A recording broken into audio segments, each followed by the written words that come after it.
Olá, bem-vindos. Vamos dar continuidade então ao nosso estudo do livro do Êxodo. Hoje nós vamos estudar o capítulo 4, versículos de 1 até o versículo 31 do livro de Êxodo. Então pegue a sua Bíblia, abra no capítulo 4 de Êxodo, pegue a sua caneta, como de costume, e se prepara para fazermos a leitura juntos, né? Pausadamente, tranquilamente, porque é um pouco extenso, mas nós vamos estudar todo o capítulo, certo? Como nós estamos fazendo.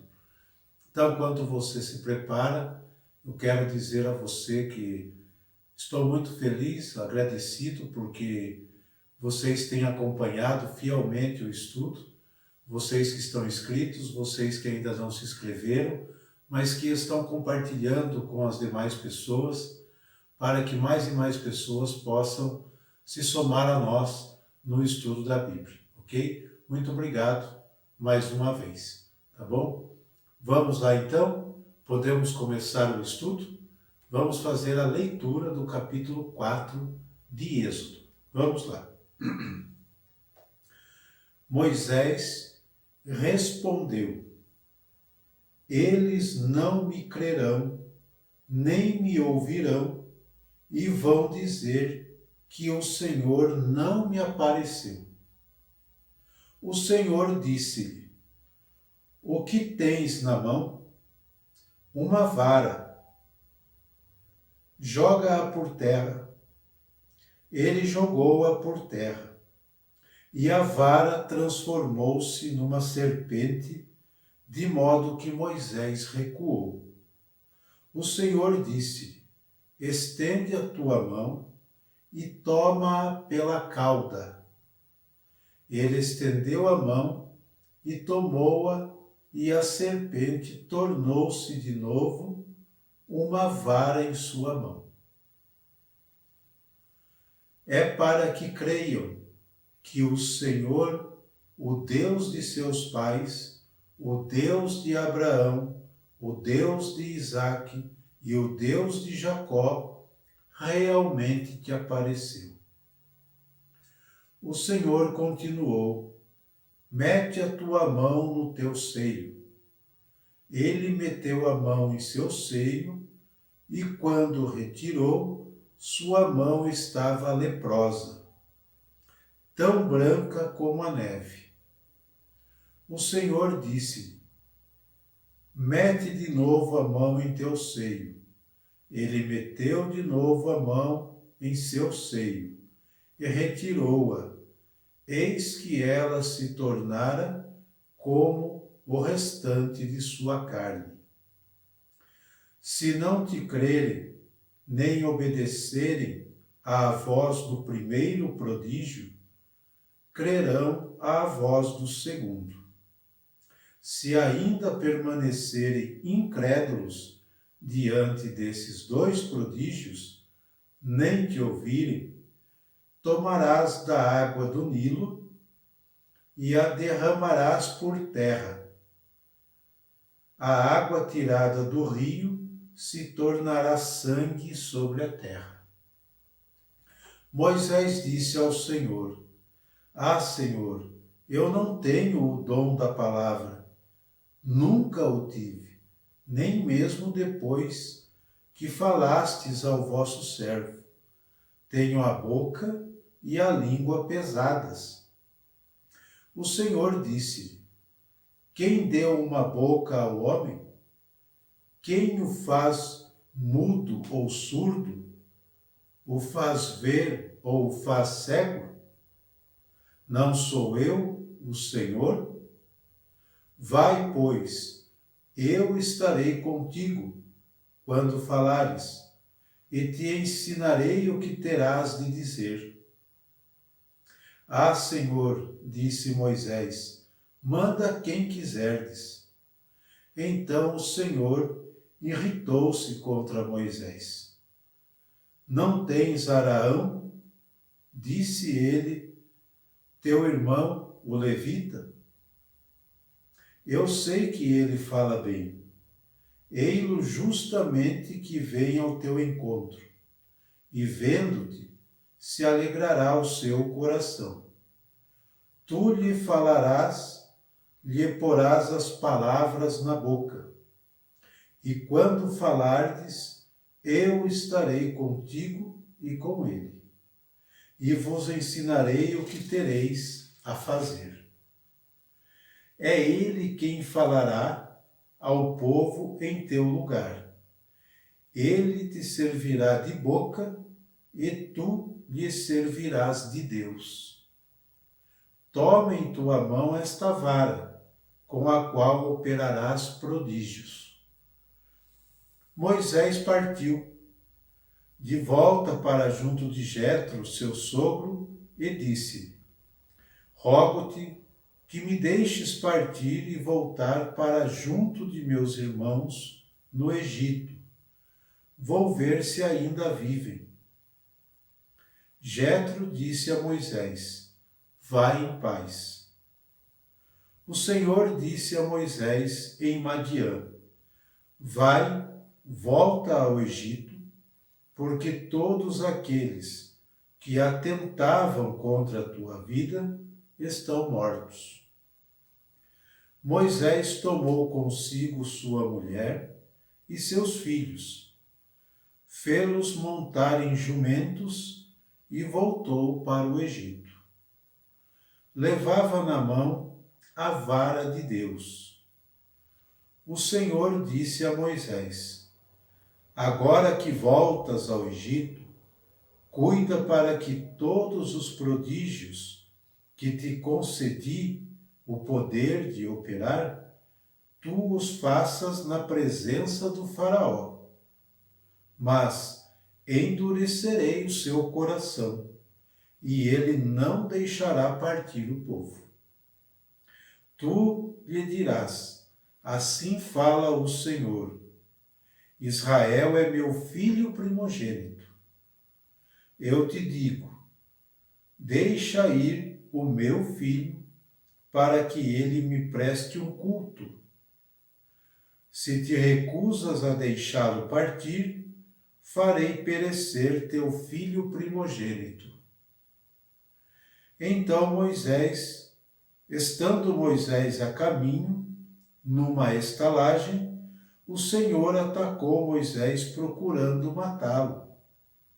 Séfora tomou então uma pedra afiada, cortou o prepúcio de seu filho e atirou-o aos pés de Moisés, dizendo: tu me és um esposo de sangue.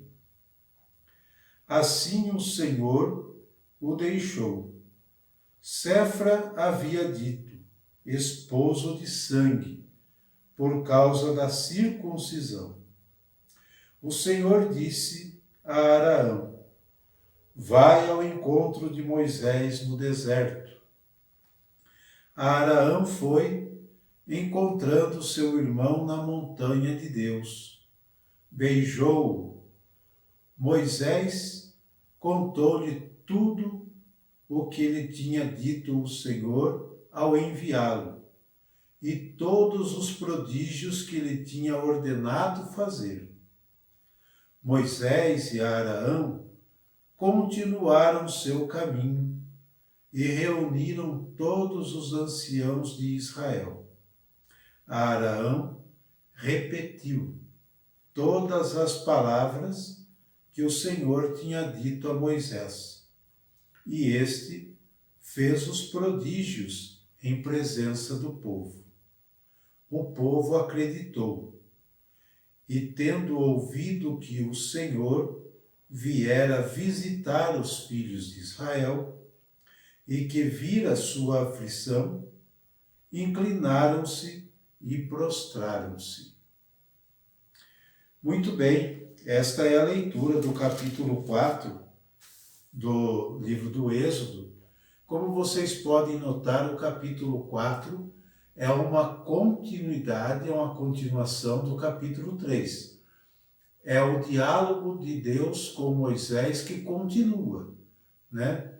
Deus quer enviar Moisés, Moisés reluta, né? Então o capítulo 4 ele vai dar essa continuidade no diálogo entre Deus e Moisés, tá?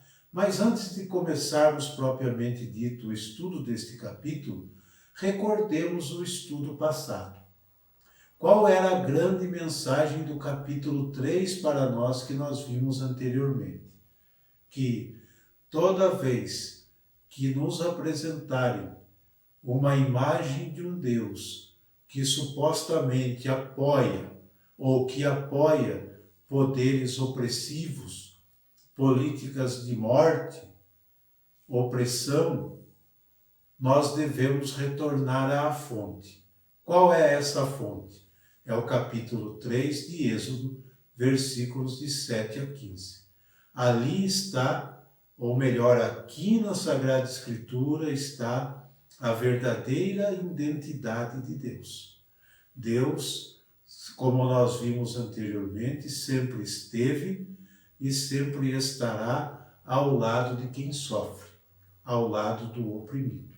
Então esse foi o estudo do capítulo 3 anteriormente. Agora vamos entrar no capítulo 4, que nós acabamos de fazer a leitura, tá? Este capítulo, como eu já disse, é continuidade do capítulo anterior, onde Moisés continua a dialogar com Deus, certo? Muito bem. Moisés está, digamos, na intimidade com Deus. Moisés está na intimidade com Deus. Está conhecendo-o, né?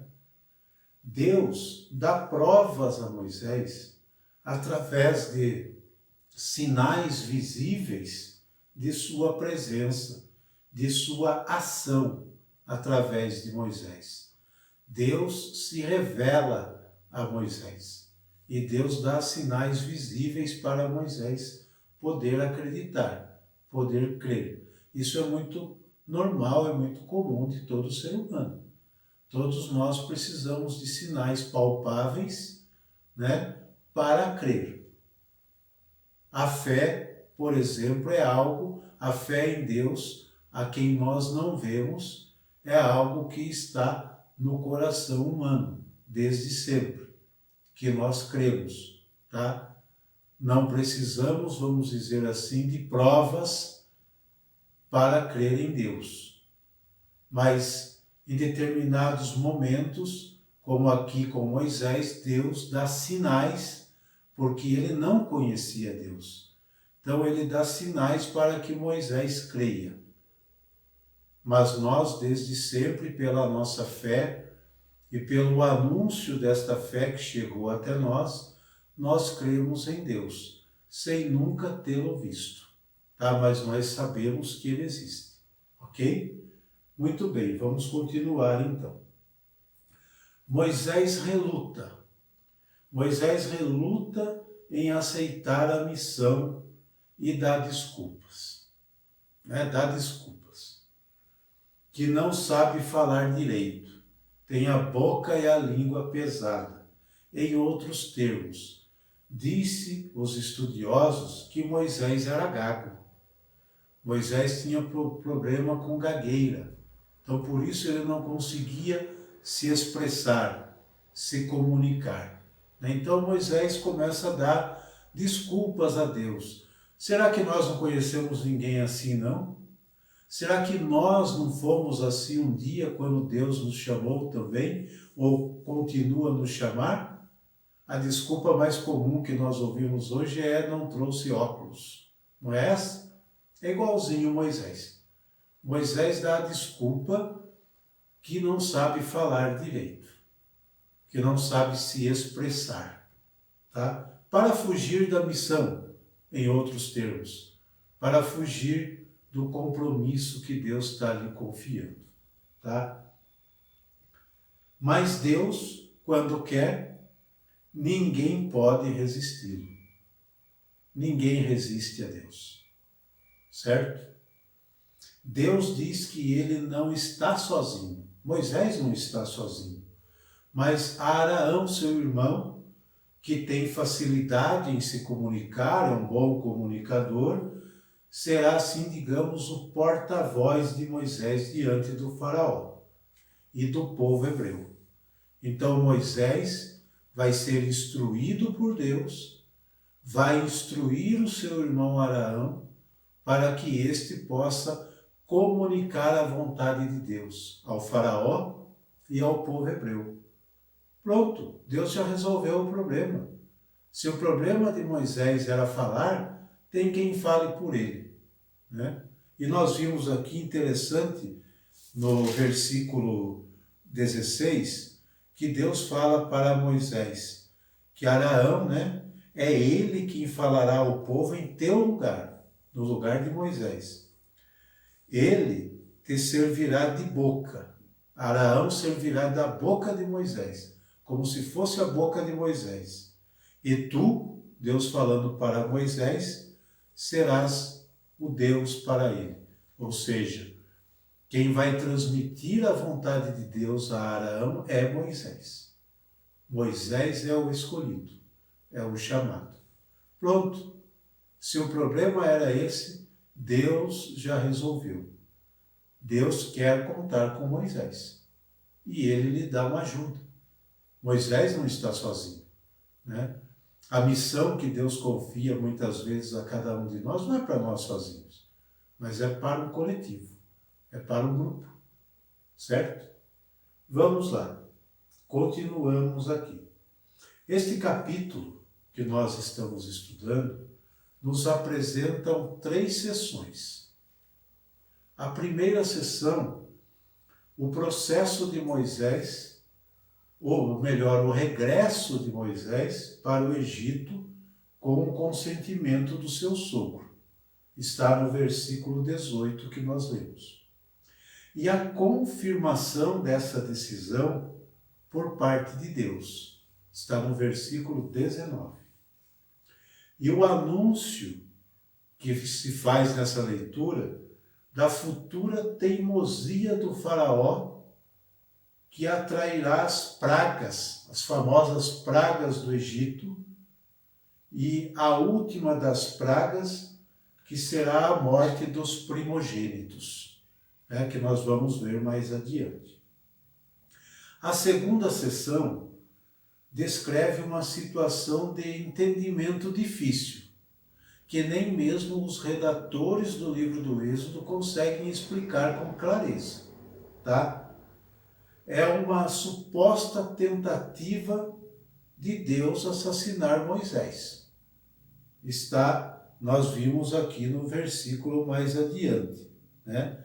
Quando Moisés estava a caminho, numa estalagem, versículo 24, o Senhor atacou Moisés procurando matá-lo. Ora, mas ele não é o Deus da vida? Ele não é um Deus assassino.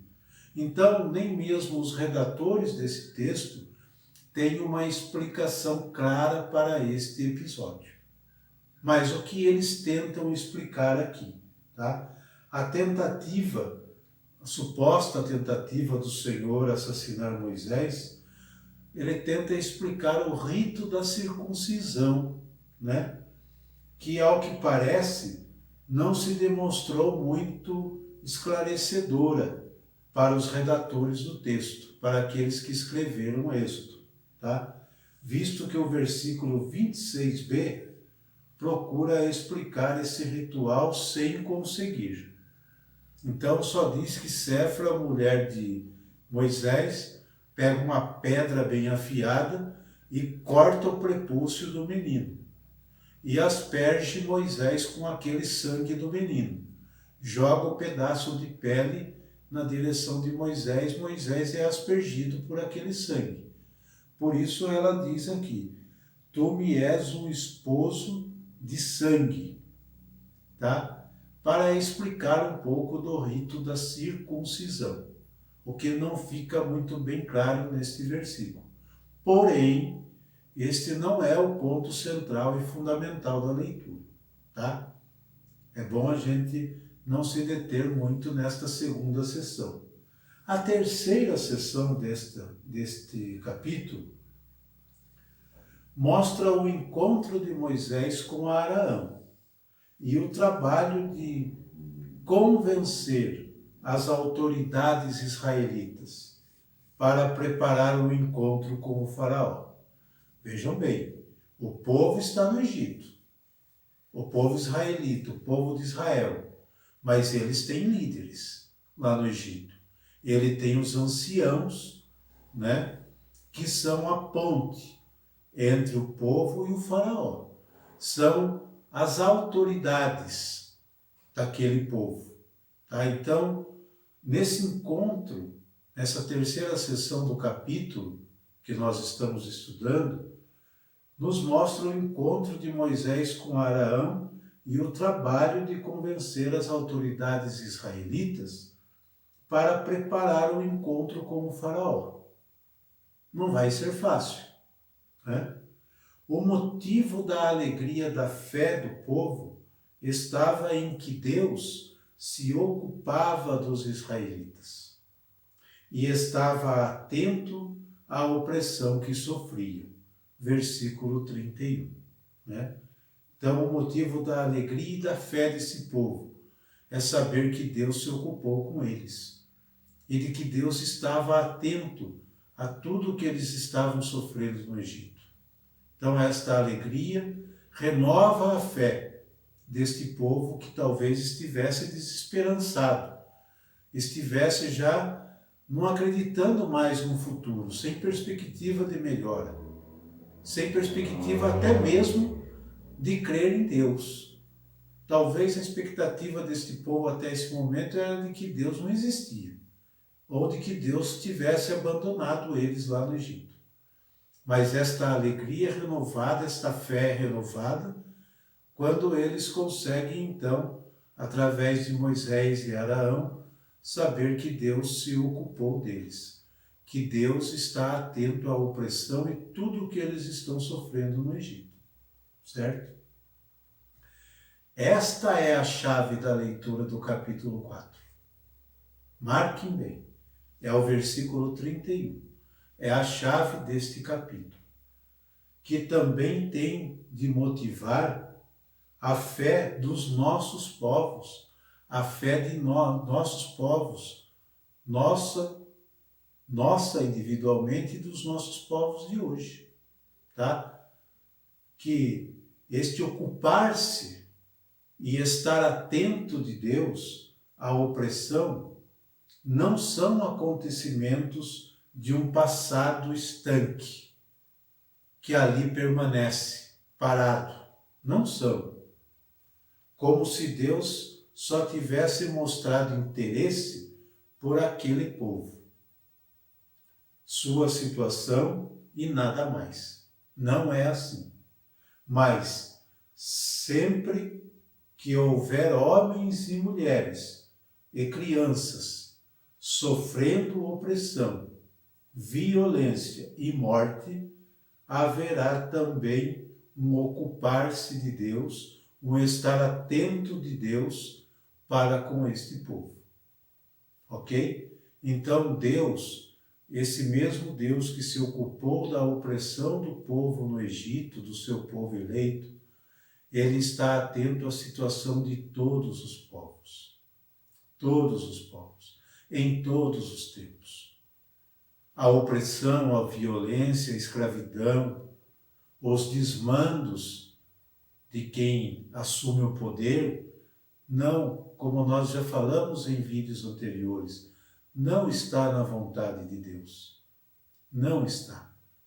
E Deus não está indiferente. Deus não está distante. Ou melhor, Deus não está assistindo à opressão do povo como um espetáculo aos seus olhos. Não. Deus está atento. E no tempo certo e no momento certo que é dele, Deus não segue o Cronos, Deus não segue o tempo nosso, mas ele tem o tempo dele, ele age. Ele age na história humana. Ok? O que não podemos é perder a fé nesse Deus. Como este povo. Este povo ganhou novo alento com o regresso de Moisés e Arão, quando estes comunicaram ao seu povo que Deus estava muito atento a tudo que eles estavam vivendo no Egito, o povo se alegra. A sua fé se renova. Então é esse Deus que nós seguimos. É neste Deus que nós também temos fé. Um Deus que não está distante, mas que está acompanhando passo a passo da vida de cada um de nós. Sempre atento àquilo que vivemos. E sempre disposto a libertar qualquer um de nós de qualquer opressão que estejamos vivendo, de qualquer sofrimento que estejamos vivendo. Esse é Deus. Esse é o verdadeiro Deus, que nunca apoiou e nunca apoiará sistemas de morte, como nós falamos. Aqui no texto, nós temos uma frase muito interessante no diálogo de Deus com Moisés, como Moisés deverá falar ao faraó, né? No versículo 22, tu lhe dirás assim, Moisés vai dizer ao faraó, assim fala o Senhor, Israel é meu filho primogênito. Lembre-se que aqui agora é um povo, né, que foi formado pelos patriarcas, mas agora se tornou o povo de Israel. É um povo pequeno, um povo oprimido, um povo escravo, um povo deserdado, mas que Deus tem predileção por este povo. Ou melhor, Deus escolhe este povo, por isso esse povo é o seu primogênito dentre os demais povos. Israel é o primogênito de Deus. Entre todos os povos da terra, Israel é o primeiro. Porque é a partir de Israel, é através de Israel, que Deus vai se revelar aos demais povos, às demais nações.